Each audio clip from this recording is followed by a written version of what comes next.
An unexpected sight for workers at a Central Kentucky thoroughbred retirement home. We're tracking an investigation into a theft that damaged part of the business. A park built in honor of Kentucky's most famous citizen has been the victim of some recent vandalism. What the city of Corbin is doing to try to prevent further cases of it. How can you tell if you're a victim of healthcare fraud? We'll tell you exactly what to look for coming up. Tracking, alerting, protecting. This is WKYT News at 5:30. Good afternoon. Employees at a retirement home for famous thoroughbreds had an unwelcomed surprise at work this morning. Officials with Old Friends Equine in Scott County say someone broke in their office, trashed the place, and stole money. Mike Linden tells us how the thieves hurt the racehorses in the long run. It's our top story at 5:30. Welcome to Old Friends Equine Farm. It's another day of tours for this thoroughbred retirement home. For these famous horses, the racetrack is long gone. They get a lot of attention and they love it. But there are some people that don't love them back. We had a break-in last night, sometime during the night, sometime between 6 and maybe 8 a.m. this morning.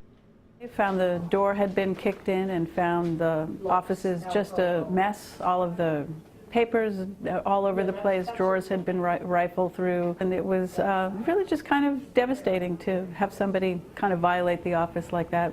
Cindy Grisolia works in the office. She believes the thief was after the money in the cash register. They took what little money was in the drawer. Cash register was broken. We do have a gift shop here, so we do conduct business, and we have tours, public tours every day, and people are here all throughout the day, and so the cash register is necessary to keep business going, so we're a little, kind of winging it today. Grisolia says when you steal from a charity like this, it affects the racehorses in the long run. When you're taking care of 100 horses and you're a charitable organization, every single bit of cash means something. So even a little bit is hurtful. And as we said, we'll get over that. It's okay. We're more than happy that nothing else worse happened. In Scott County, Mike Linden, WKYT. We're told that a TV was also stolen. Old Friends officials tell us they plan to step up their security. Dozens of students in eastern Kentucky escaped a burning school bus this morning. The fire broke out in the engine of the bus while on US 23 in Lawrence County. Preschool through high school age students were on the bus. Students say the fire began with a loud pop. We hear it and we wake up and start smelling smoke. Next thing you know, we start seeing flames come out, and we're just like, you start hearing screams, we're all screaming, and we're just trying to get away from it. We're like jumping to the side to avoid it. Fire investigators say they do not know what caused the fire, but they do know that it started in the back of the bus. It is a muggy Friday here in the Commonwealth. We've got warm temperatures and a lot of humidity, so we're tracking some showers that are popping up around the region. Chief Meteorologist Chris Bailey has an early look now at your forecast. Hi, Chris. Hi, Amber. Indeed, a little on the muggy side out there. That tropical feel is going to carry us right on into the weekend as it stands right now. We look across Kentucky and we've got temperatures that are into the mid and upper 70s. Lexington, Richmond, into the Mountain Parkway corridor. Hello. 83 showing up into the capital city of Frankfort, where you have had a little more in the way of sunshine. Had some of those gusty showers on top of the Lexington Bluegrass region just a little bit ago. What is left of that is now weakening in the northern parts of Fayette County, right on the Fayette and Bourbon County line. So folks around Paris, boy, you can smell the rain. It is just off to your south and southwest, but it's weakening the farther northeast that it goes. From Liberty into Casey County, back toward the northwest into Marion County, around Lebanon, getting in on some locally heavy downpours here. Locally heavy downpours on the McCreary and Wayne County line. Folks around Monticello, the Lake Cumberland area, could pick up on a couple of drops over the next little bit. Look at the thunder and lightning, though. Paducah back up into southern Illinois. That's the air mass we're watching as it slowly inches towards central and eastern Kentucky heading into the day tomorrow. So your weather headlines, guys, feels like the tropics out there, complete with the scattered thunderstorms and some locally heavy downpours that I will track with the updated hour-by-hour forecast here in just a little under 10 minutes. They want to stop the vandalism before it becomes worse. A new park in Corbin to honor one of Kentucky's most famous citizens has fallen victim to some minor vandalism. Sanders Park pays tribute to Colonel Harlan Sanders. Phil Pendleton shows us what city leaders are doing to prevent more vandalism before the park's main attraction arrives this summer. It's a story that's new at 5:30. A drive through Corbin just isn't complete without noticing one of Kentucky's most famous landmarks. But within the last year, city leaders embarked on another venture to pay honor to Colonel Harlan Sanders in another location downtown. This is a big investment for the Corbin Tourism Commission, and we want to protect our investment. Thousands of dollars were spent developing Sanders Park on Main Street, but in recent days, small eyesores started appearing. Over the past couple months, we've started to notice some incidences of scratches on our plaques or on the benches. Someone, presumably kids, are taking rocks from part of the park and quite literally making their mark.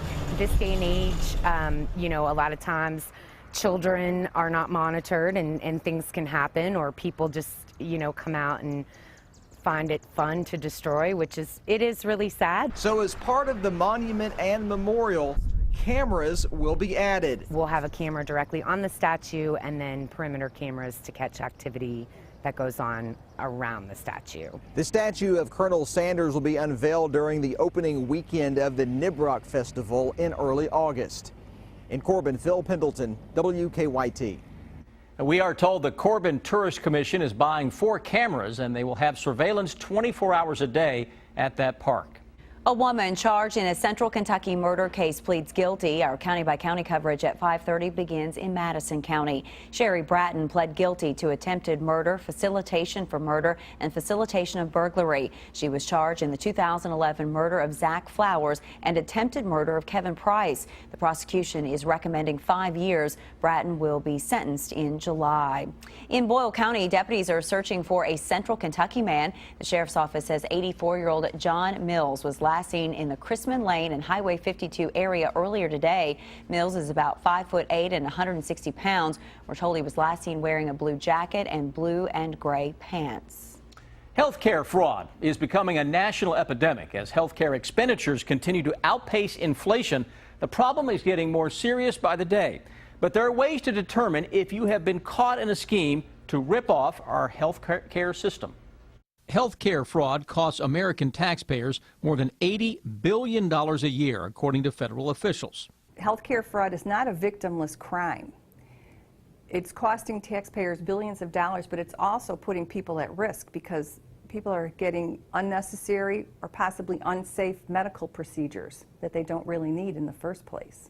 So how can you tell if you're a pawn in a healthcare fraud scheme? Someone is billing Medicare for services you did not receive, services different than what you've received, or services that aren't medically necessary for you or you're not entitled to. The easiest way to know if your coverage has been compromised is to read your Medicare summary notice carefully. Patients usually receive one every 3 months. On that statement, you can see what's being billed to Medicare and how much Medicare paid, how much you would be responsible for, the co-insurance or co-payment. Same for an insurance company's explanation of benefits form. Read each charge thoroughly to make sure it's legitimate. Another problem area, home health care. Scam artists often call elderly patients and offer them services. Do you want somebody to come check your blood pressure, or would you like somebody to come clean your house or buy you groceries? While they sound helpful, they are not home health care services approved by a doctor. Once they have your Medicare number, they can bill Medicare. They can falsify documents to bill Medicare. Maybe they come to your house and maybe they do clean your house 1 or 2 times. That's it. They're not providing a skilled nursing. Another important piece of advice to keep in mind. If a consumer gives up their personal information, such as Social Security number or Medicare number, which is a Social Security number, I would treat that like an identity theft. Everybody should be aware of what's happening out there. Everybody needs to do something about it. If you have reason to believe you've been a victim of health care fraud, you can call 1-800-MEDICARE. That's 1-800-MEDICARE. That line will get you to your state advocate, who can then help you. Follow WKYT online at WKYT.com. Join the conversation on Twitter and become a part of the WKYT Facebook family.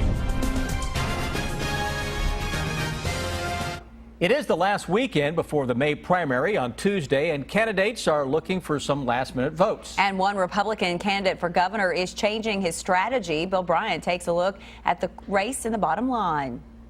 Good evening. Candidates in Tuesday's primary will spend this May weekend looking for votes and trying to find ways to get some last-minute attention. On this weekend's edition of Kentucky Newsmakers, it's a primary preview. Fayette County Clerk Don Blevins Jr. talks about the rules at the polling places and what you need to bring if you're voting. We also hear from the 4 Republican candidates for governor in interviews that I've conducted with them in recent weeks. And Herald Leader political reporter Sam Youngman and I look at the results of the Bluegrass poll showing a very tight race and an impossible to predict outcome. Right, and trying to poll this kind of turnout, when you're talking about a 10% turnout, is very difficult. I mean, 10% turnout, gosh, that could come down to whoever's got the most relatives who vote. But you start looking at who's got the, who's got what kind of ground game. Now you can see the full edition of Kentucky Newsmakers Sunday morning at 6 on WKYT or on its repeat Sunday morning at 10 on the CW Lexington. Set your DVR or catch it then. There appears to be a late strategy shift by one campaign after saying that he would not comment on allegations that James Comer abused his college girlfriend. Republican candidate for governor Hal Heiner has a new TV ad out that criticizes Comer and Matt Bevin for not protecting the woman. That 30-second ad says Comer and fellow candidate Bevin have accused Marilyn Thomas and her friends of lying and taking payoffs for their stories. In Washington, funding for Amtrak is a hot topic right now at the very same time that the NTSB investigates that deadly derailment near Philadelphia this week that killed 8 people. The House Appropriations Committee has voted to reduce grants to Amtrak by 15% or more than $250 million. One Republican calls it a Soviet-style operation.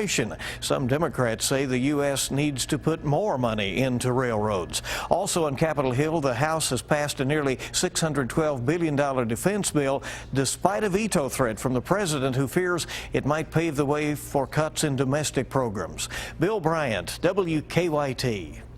This past weekend, hundreds of University of Kentucky graduates earned their degrees and will now head down their chosen career path. For one pharmacy graduate, taking the next step has extra special meaning simply because had it not been for a Good Samaritan, she might not have achieved her goal. Tonight, why moving forward for one young woman comes with the hope of saying thank you to a stranger. Laura Kroon can officially call herself a UK alum. I'm beyond excited. I worked 7 years for this, and my family and friends have supported me throughout the whole endeavor. The milestone, becoming a pharmacist. Something else she had her heart set on, completing a marathon. Little did she know all that mileage was about to give her a first-hand lesson in real medicine. It was on one of those runs February 28th that Laura collapsed here at the corner of Hughlett and South Limestone. The soon-to-be pharmacist would become the patient. Thankfully, there was a Good Samaritan there who used my phone to call 911. When the emergency team got there, she was in a malignant heart rhythm, which means a heart rhythm that can kill you. Kroon doesn't remember much about being rushed to UK ER, only learning the details now from cardiologist Dr. Allison Bailey. I don't remember after mile 4. Turns out the young woman who grew up playing all kinds of sports never knew she was born with her heart arteries in the wrong place. It's not very common, but it is one of the recognized causes of sudden death in young athletes. Kroon had surgery at the Cleveland Clinic to repair her heart. Doctors say she's as good as new. I should be able to train for another marathon if I want to again. Will you? I haven't quite decided on that yet. With graduation behind her, now comes focusing on her next chapter. But Kroon can't quite close this one yet. She's focused on the stranger who cared enough to stop and call 911 the night she collapsed. I'm so thankful for what they did from the bottom of my heart. And if ever there was an opportunity to meet them so I could thank them in person, I would really enjoy that opportunity. Well, Kroon will soon begin her residency in Frankfort. She knows that her Good Samaritan was male and that he gave her his coat the night she collapsed and actually stopped back by the hospital to retrieve it. She hopes that this story might help her come one step closer to helping her say thank you to a person, a complete stranger, that she owes so much to.